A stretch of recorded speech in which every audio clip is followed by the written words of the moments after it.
హరిశ్రీ గణపతియే నమః. అవిఘ్నమస్తు శ్రీ గురుభ్యో నమః. వాస్తు సింహ ఉమాజీ ఛానల్ అభివృద్ధికి పాటుపడండి. మీకు విషయాలు నచ్చేటట్టయితే సబ్స్క్రైబ్ చేయండి. మందు, మాంసం, జరద, సిగరెట్లు వీటి జోలికి వెళ్ళబాకండి. కారణం, నా వీక్షకులు, నా ఛానల్ అభివృద్ధికి పాటుపడేవాడు మీరందరూ. అందువల్ల నెగిటివ్ ఎనర్జీ వద్దు, పాజిటివ్ ఎనర్జీ తీసుకోండి. ఇంకా రాబో లీడ్స్లో పాజిటివ్ ఎనర్జీ అనేటటువంటిది చాలా విషయాలు చెప్తాను. భారతీయ ధర్మము, హైందవ సంస్కృతికి పాటుపడే వారందరికీ,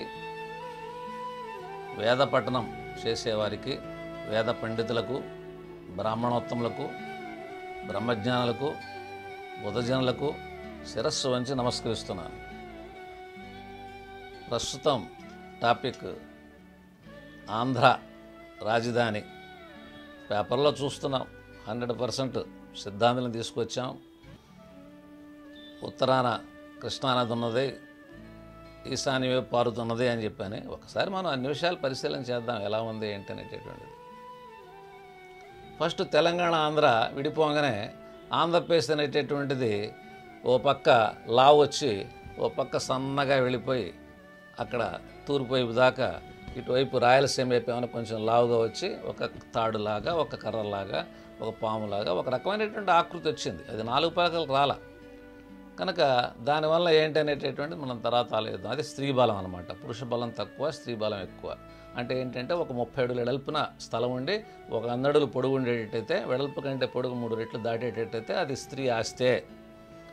కనుక ఇప్పుడు మనకి పొడుగు అనేటటువంటిది చాలా ఎక్కువగా వచ్చింది. నెక్స్ట్ క్యాపిటల్ అనేటటువంటిది పరిశీలన చేద్దాం. క్యాపిటల్కి ఏం జరిగింది, ఉత్తరం వైపున కరకట్ట అనేటటువంటిది కృష్ణానది వాటరు ఇదివరకు వచ్చి ముంపుకు గురి చేసేది. కాబట్టి అక్కడ ఒక వాటర్ రాకుండా ఉండటం కోసం కృష్ణా బ్యారేజ్ దగ్గర నుంచి, ప్రకాశం బ్యారేజ్ దగ్గర నుంచి అమరావతి దాకా ఒక ఎత్తైనటువంటి కరకట్ట, ఆ నేల కంటే 15 అడుగుల నుంచి 18 అడుగులు ఎత్తులో ఉంటుందన్నమాట.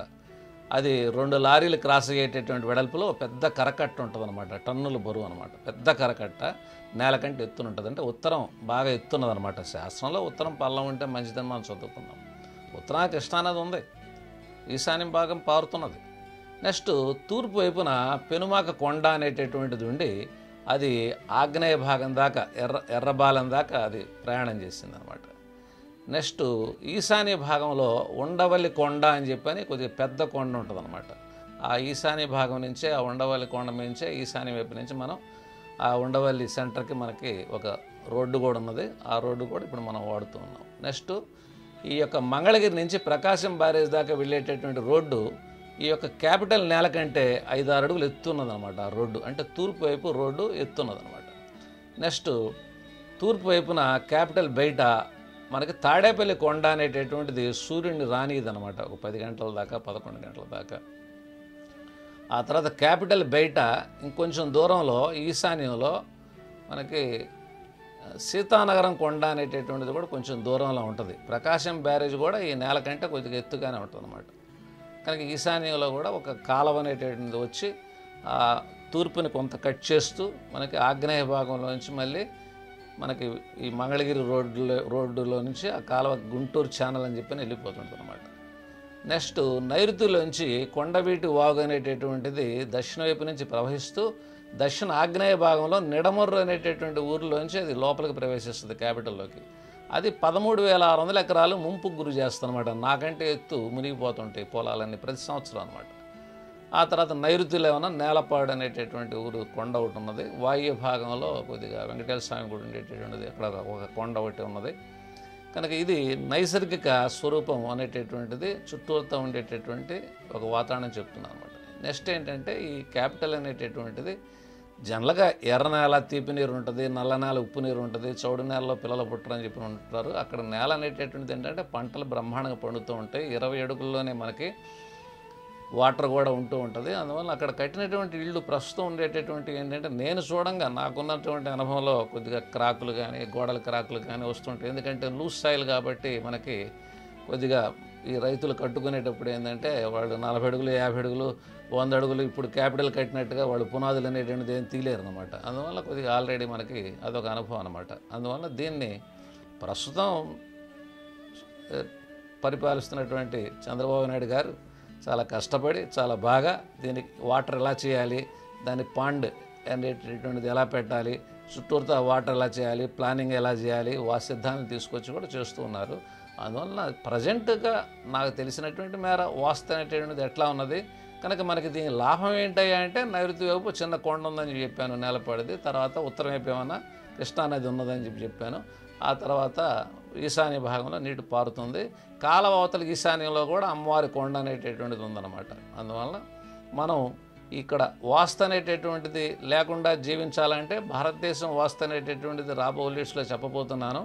ఎవరైతే ఇక్కడ ఈ ఆంధ్రప్రదేశ్ అనేటటువంటిది ఒక కర్రలాగా, ఒక పాములాగా, ఒక చాంతాళ్ళలాగా వెళ్ళిందో, ఎప్పుడైతే ఇక్కడ వాస్తు రాజధానిలో ఎప్పుడైతే తూర్పు వైపు ఉత్తరం వైపు పల్లమైనందో ఆటోమేటిక్గా ఇక్కడైతే ముంపుకు గురవుతున్నదో అక్కడ తల్లి, చెల్లి, భార్య, కూతురికి గౌరవించేటట్టయితే వాళ్ళ మీద వాస్తు ప్రభావాలు తక్కువ. అందువల్ల పూర్వం రైతులు ఉన్నారు, వాళ్ళు ఆడమనిషి కూడా పాలు పంచుకుంటుంది అనమాట, కష్టపడుతుంది, పొలానికి వెళ్తుంది, ఆ పాలు పిండుతుంటే కష్టపడుతుంటుంది అనమాట. కనుక అక్కడ ఆడవాళ్ళు కూడా బాగా సంపాదనలో పాలు పంచుకుంటున్నారు, స్త్రీకి గౌరవిస్తూ ఉన్నారు. అందువలన జీవన విధానంలో అక్కడ కోళ్ల ఫారాలు ఉన్నాయి, ఇంకా అంటే జంతుజాలం కూడా ఉన్నది. ఫండమెంటల్ ఏంటంటే తూర్పు వైపు కానీ ఉత్తరం వైపు కానీ ఎత్తుండి మధ్యలో పల్లం ఉండేటట్టయితే జనరల్ ఫండమెంటల్ అగ్ని ప్రమాదం జరుగును, వరదలు సంభవించును, జంతువులు జీవించును. మాకు గుంటూరులో నల్ల చెరువు అనేటటువంటిది ఒకటి ఉన్నది. ఈ నల్ల చెరువుకి ఉత్తరం రామనామక్షేత్రం రోడ్డు, తూర్పు ఏటుకూరు రోడ్డు ఎత్తి మధ్యలో పల్లం ఉన్నందువల్ల అక్కడ నా చిన్నప్పుడు బాగా అగ్ని ప్రమాదాలు జరుగుతుంటాయి.